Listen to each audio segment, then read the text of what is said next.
The Assembly will hear an address by His Excellency Benjamin Netanyahu, Prime Minister of the State of Israel. I request protocol to escort His Excellency and invite him to address the Assembly.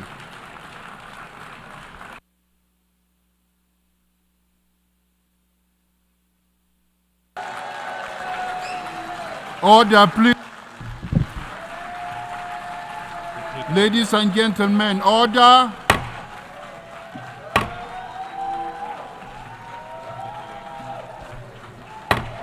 Order, please.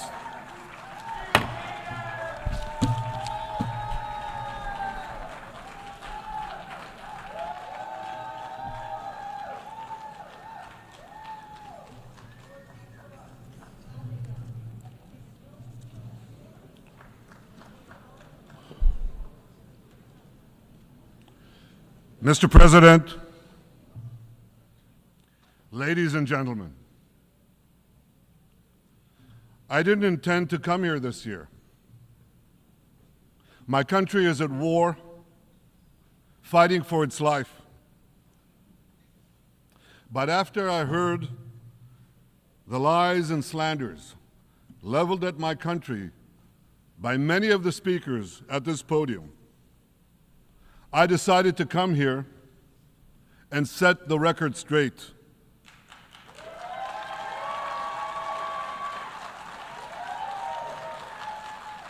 I decided to come here to speak for my people, to speak for my country, to speak for the truth. And here's the truth. Israel seeks peace. Israel yearns for peace. Israel has made peace and will make peace again.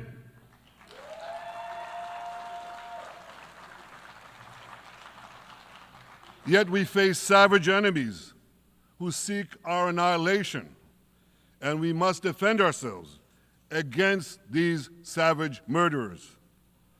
Our enemies seek not only to destroy us, they seek to destroy our common civilization and return all of us to a dark age of tyranny and terror.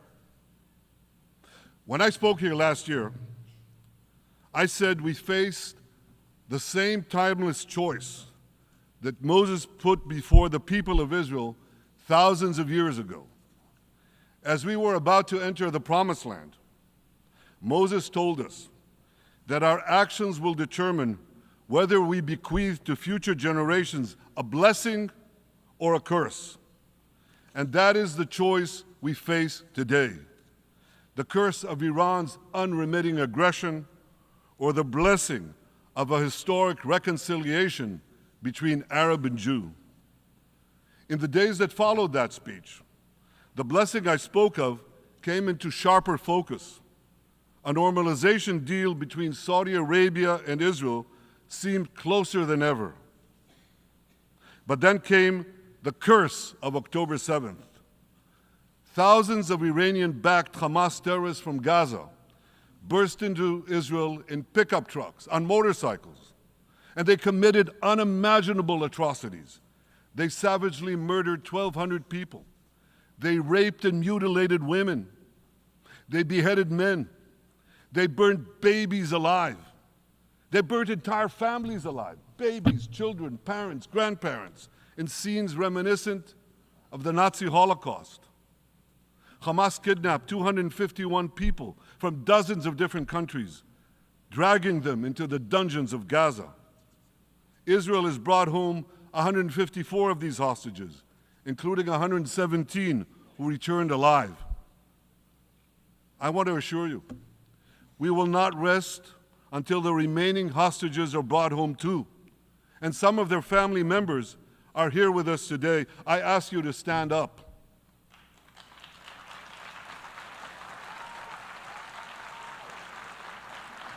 With us is Eli Stevie, whose son Idan was abducted from the Nova Music Festival. That was his crime.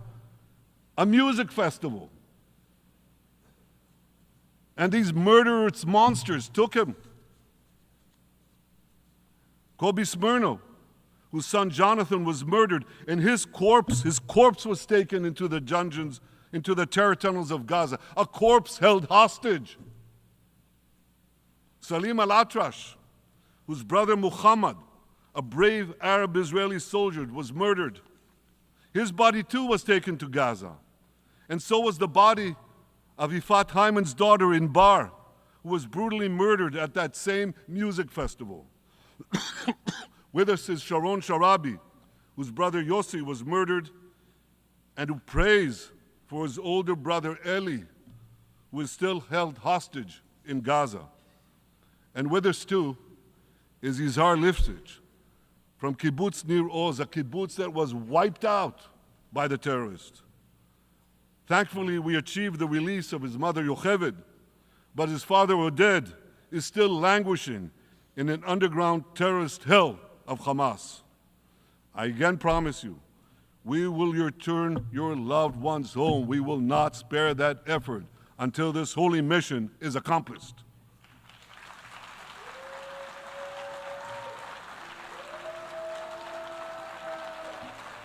Ladies and gentlemen, the curse of October 7th began when Hamas invaded Israel from Gaza, but it didn't end there.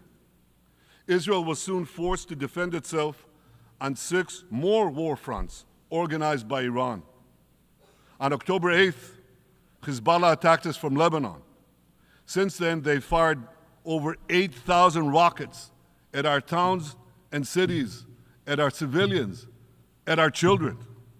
2 weeks later, the Iran-backed Houthis in Yemen launched drones and missiles at Israel, the first of 250 such attacks, including one yesterday aimed at Tel Aviv. Iran's Shiite militias in Syria and Iraq have targeted Israel dozens of times over the past year as well.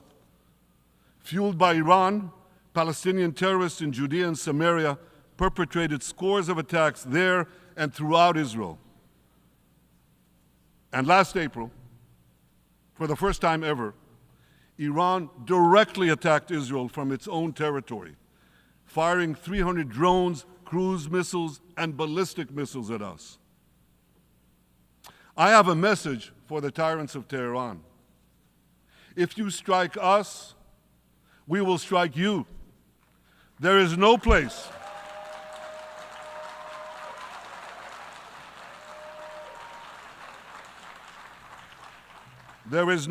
in Iran that the long arm of Israel cannot reach, and that's true of the entire Middle East. Far from being lambs led to the slaughter, Israel's soldiers have fought back with incredible courage and with heroic sacrifice. And I have another message for this assembly and for the world outside this hall. We are winning.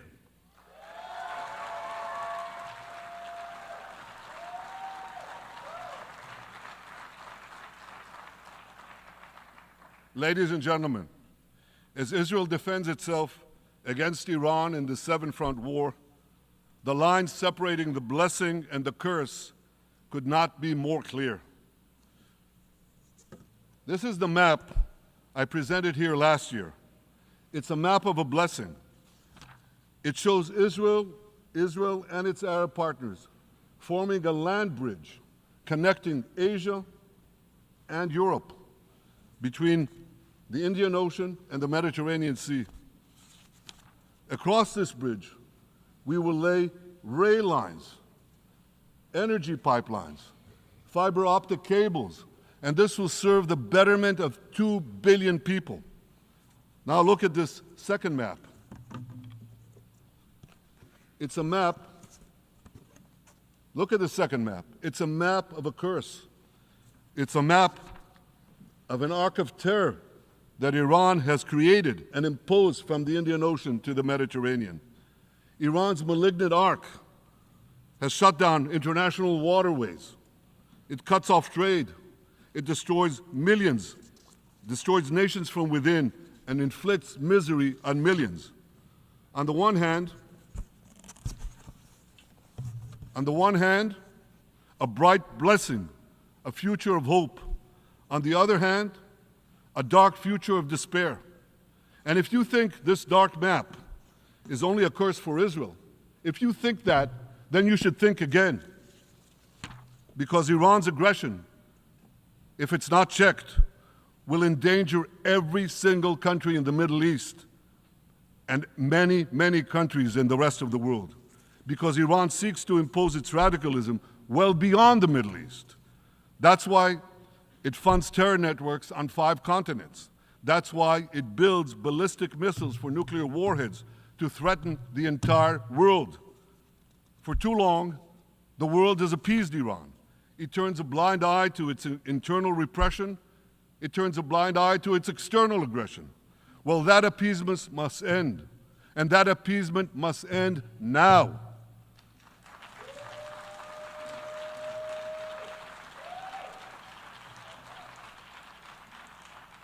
Nations of the world should support the brave people of Iran who want to rid themselves of this evil regime.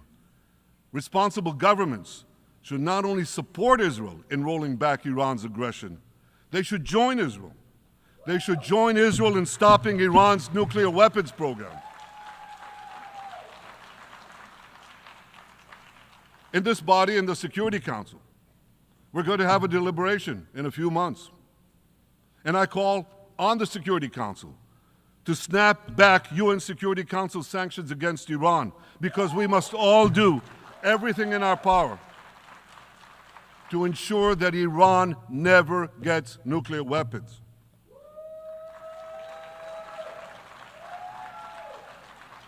For decades, I've been warning the world against Iran's nuclear program. Our actions delayed this program by perhaps a decade, but we haven't stopped it. We've delayed it, but we haven't stopped it. Iran now seeks to weaponize its nuclear program for the sake of the peace and security of all your countries. For the sake of the peace and security of the entire world, we must not let that happen. And I assure you, Israel will do everything in its power to make sure it doesn't happen.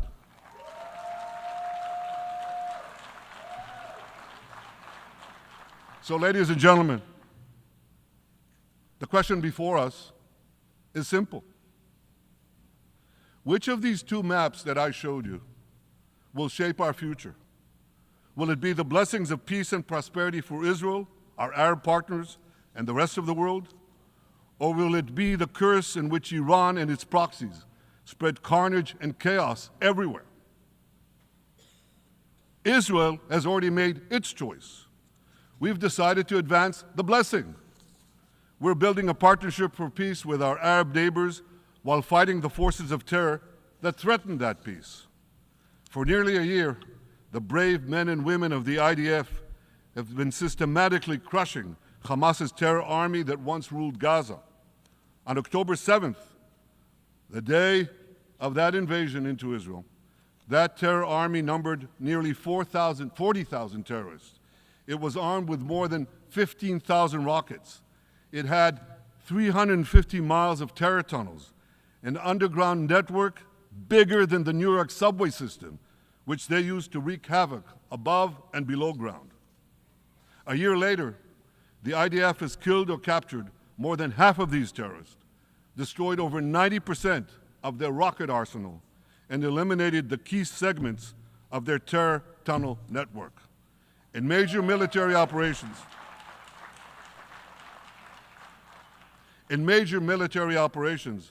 we destroyed nearly all of Hamas's terror battalions, 23 out of 24 battalions.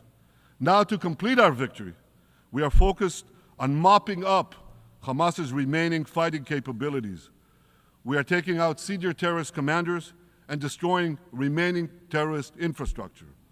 But all the while, and I'll say this one more time, we remain focused on our sacred mission, bringing our hostages home, and we will not stop until that mission is complete.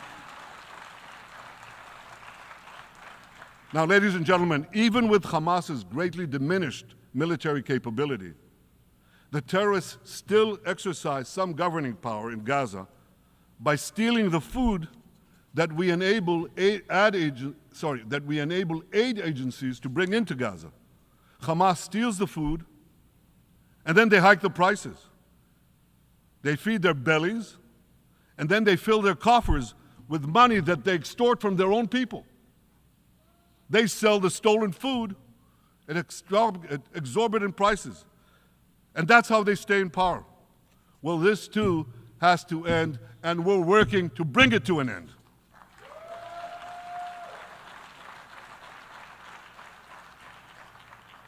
And the reason is simple. Because if Hamas stays in power, it will regroup, rearm, and attack Israel again and again and again, as it is vowed to do. So Hamas has got to go.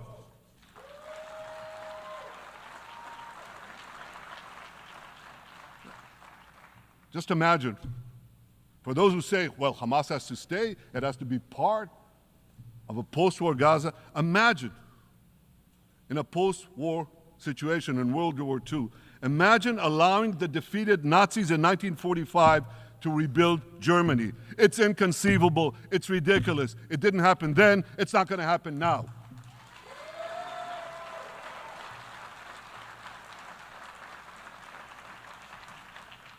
This is why Israel will reject any rule for Hamas in a post-war Gaza. We don't seek to resettle Gaza. What we seek is a demilitarized and de-radicalized Gaza. Only then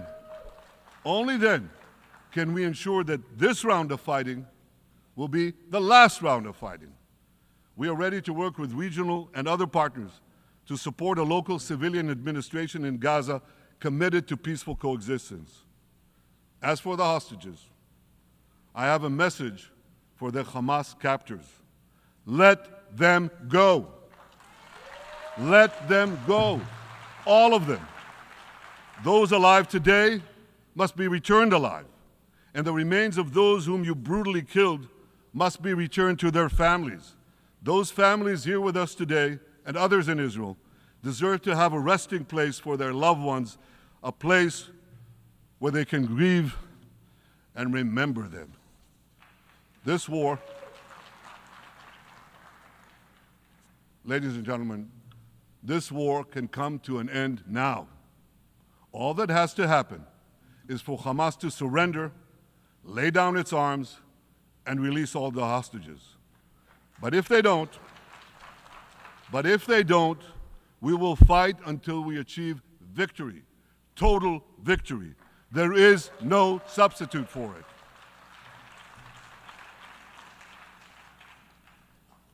Israel must also defeat Hezbollah in Lebanon. Hezbollah is the quintessential terror organization in the world today. It has tentacles that span in all continents. It has murdered more Americans and more Frenchmen than any group except bin Laden. It's murdered the citizens of many countries represented in this room. And it has attacked Israel viciously over the last 20 years, in the last year, completely unprovoked. A day after the Hamas massacre, on October 7th, Hezbollah began attacks against Israel, which forced more than 60,000 Israelis on our northern border to leave their homes, becoming refugees in their own land.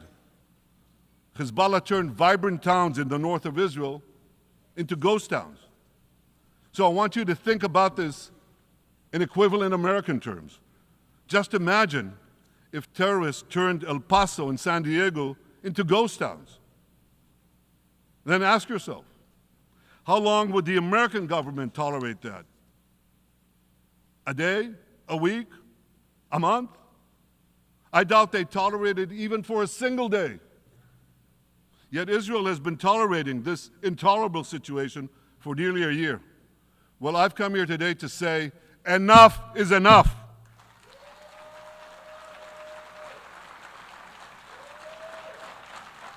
We won't rest until our citizens can return safely to their homes. We will not accept a terror army perched on our northern border, able to perpetrate another October 7th style massacre. For 18 years, Hezbollah brazenly refused to implement UN Security Council Resolution 1701, which requires it to move its forces away from our borders. Instead, Hezbollah moved right up to our border. They secretly dug terror tunnels to infiltrate our communities and indiscriminately fired thousands of rockets into our towns and villages. They fire these rockets and missiles not from military sites, not from that. They do that too. But they fire those rockets and missiles after they place them in schools, in hospitals, in apartment buildings, and in the private homes of the citizens of Lebanon. They endanger their own people. They put a missile in every kitchen, a rocket in every garage. I said to the people of Lebanon this week, get out of the death trap that Hezbollah has put you in. Don't let Nasrallah drag Lebanon into the abyss. We're not at war with you. We're at war with Hezbollah, which has hijacked your country and threatens to destroy ours. As long as Hezbollah chooses the path of war, Israel has no choice, and Israel has every right to remove this threat and return our citizens to their homes safely. And that's exactly what we're doing.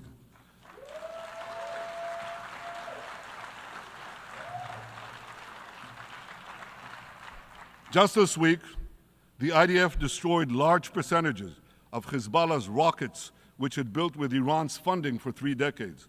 We took out senior military commanders who not only shed Israeli blood, but American and French blood as well. And then we took out their replacements, and then the replacements of their replacements. And we'll continue degrading Hezbollah until all our objectives are met.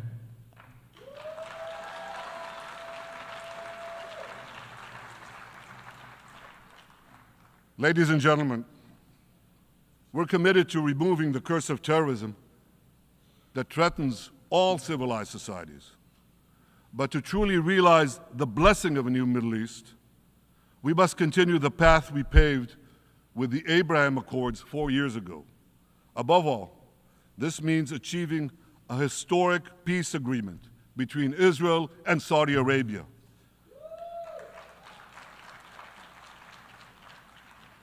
And having seen the blessings that we've already brought with the Abraham Accords, the millions of Israelis who've already flown back and forth across the Arabian Peninsula, over the skies of Saudi Arabia, to the Gulf countries, the trade, the tourism, the joint ventures, the peace,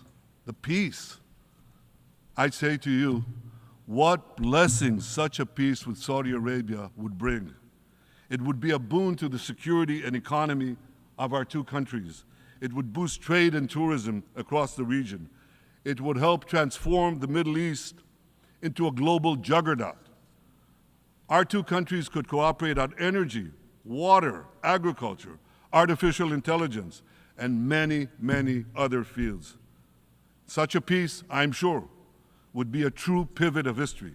It would usher in a historic reconciliation between the Arab world and Israel, between Islam and Judaism, between Mecca and Jerusalem. While Israel is committed to achieving such a peace, Iran and its terror proxies are committed to scuttling it. That's why one of the best ways to foil Iran's nefarious designs is to achieve the peace. Such a peace would be the foundation for an even broader Abrahamic alliance. And that alliance would include the United States, Israel's current Arab peace partners, Saudi Arabia, and others who choose the blessing of peace. It would advance security and prosperity across the Middle East and bring enormous benefits to the rest of the world. With American support and leadership, I believe this vision can materialize, and much sooner than people think. And as the Prime Minister of Israel, I will do everything in my power to make it happen. This is an opportunity that we and the world should not let go by.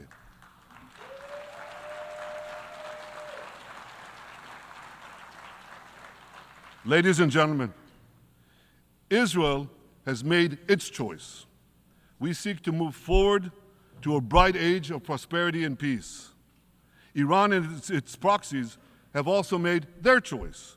They want to move back to a dark age of terror and war. And now I have a question. And I pose that question to you. What choice will you make? Will your nation stand with Israel? Will you stand with democracy and peace? Or will you stand with Iran, a brutal dictatorship that subjugates its own people, exports terrorism across the globe? In this battle between good and evil, there must be no equivocation. When you stand with Israel, you stand for your own values and your own interests.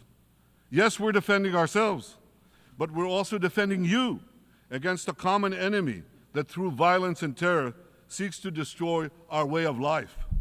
So there should be no confusion about this. But unfortunately, there is a lot of it in many countries and in this very hall, as I've just heard. Good is portrayed as evil, and evil is portrayed as good. We see this moral confusion when Israel is falsely accused of genocide, when we defend ourselves against enemies who try to commit genocide against us.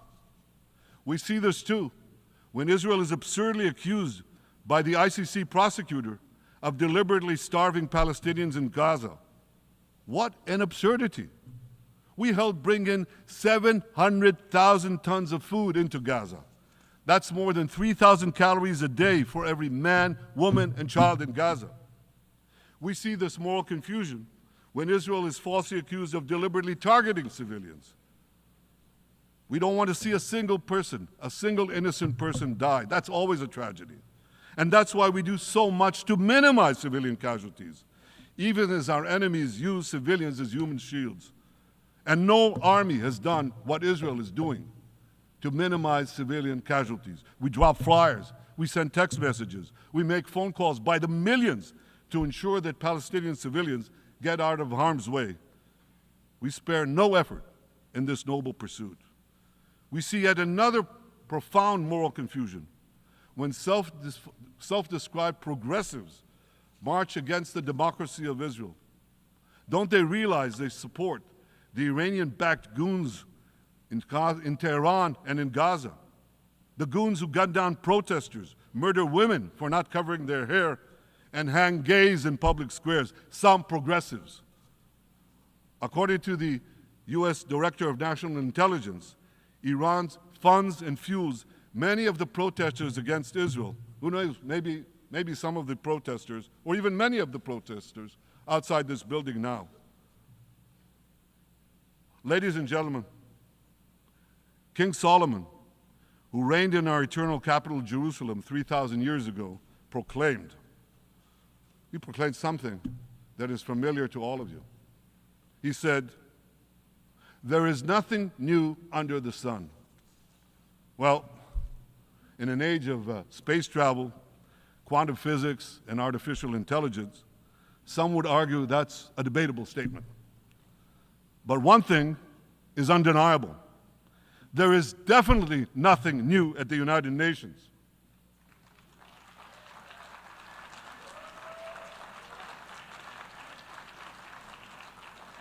Take it from me. I first spoke from this podium as Israel's ambassador to the UN in 1984. That's exactly 40 years ago. And in my maiden speech here, I think it's the same podium, by the way. In my maiden speech here, I spoke against a proposal to expel Israel from this body. 4 decades later, I find myself defending Israel against that same preposterous proposal. And who's leading the charge this time? Not Hamas, but Abbas, Palestinian Authority President Mahmoud Abbas. This is the man who claims he wants peace with Israel. Yet he still refuses to condemn the horrific massacre of October 7th. He's still paying hundreds of millions to terrorists who murder Israelis and Americans. It's called pay for slay. The more you murder, the more you get paid. And he still wages unremitting diplomatic warfare against Israel's right to exist and against Israel's right to defend itself. And by the way, they amount to the same thing. Because if you can't defend yourself, you can't exist. Not in our neighborhood, certainly, and maybe not in yours. Standing in this podium 40 years ago, I told the sponsors of that outrageous resolution to expel Israel, gentlemen, check your fanaticism at the door. Today, I tell President Abbas and all of you who would shamefully support that resolution, check your fanaticism at the door. The singling out of the one and only Jewish state continues to be a moral stain on the United Nations. It has made this once respected institution contemptible in the eyes of decent people everywhere. But for the Palestinians, this UN House of Darkness is home court. They know that in this swamp of anti-Semitic bile, there's an automatic majority willing to demonize the Jewish state on anything. In this anti-Israel, flat earth society, any false charge, any outlandish allegation can muster a majority. In the last decade, there have been more resolutions passed against Israel in this hall at the UN General Assembly than against the entire world combined. Actually, more than twice as many. Since 2014, this body condemned Israel 174 times. It condemned all the other countries in the world 73 times. That's more than 100 extra condemnations for the Jewish state. What hypocrisy, what a double standard, what a joke. So the UN's hostility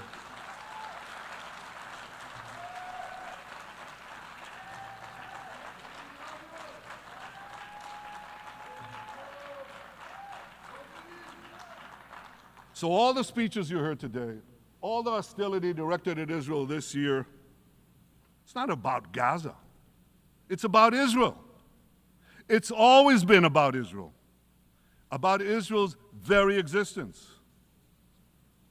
And I say to you, until Israel, until the Jewish state is treated like other nations, until this anti-Semitic swamp is drained, the UN will be viewed by fair-minded people everywhere as nothing more than a contemptuous farce.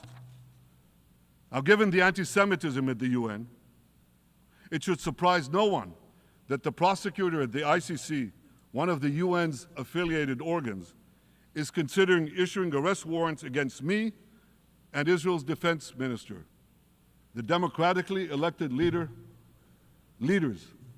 of the democratic state of Israel. The ICC prosecutors rushed to judgment.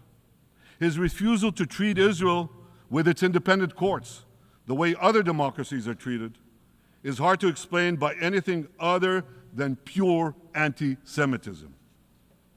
Ladies and gentlemen, the real war criminals are not in Israel. They're in Iran. They're in Gaza, in Syria, in Lebanon, in Yemen. Those of you who stand with these war criminals, those of you who stand with evil against good, with a curse against the blessing, those of you who do so should be ashamed of yourselves.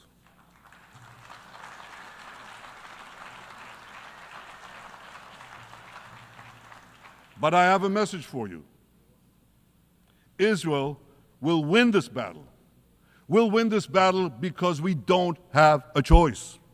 After generations in which our people were slaughtered, remorselessly butchered, and no one raised a finger in our defense, we now have a state. We now have a brave army, an army of incomparable courage, and we are defending ourselves. As the book of Samuel says in the Bible, Netzach Yisrael lo yishaker. The eternity of Israel will not falter.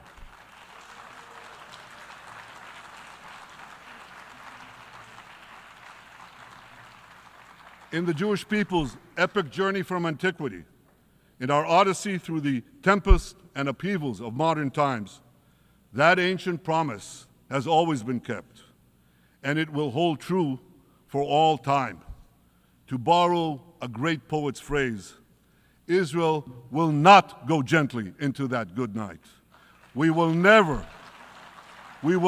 need to rage against the dying of the light, because the torch of Israel will forever shine bright.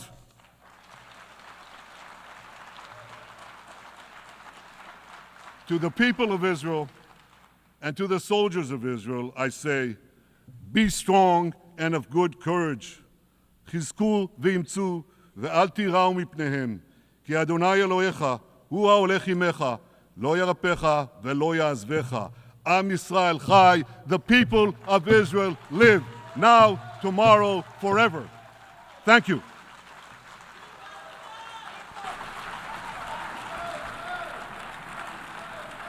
On behalf of the Assembly, I wish to thank the Prime Minister of the State of Israel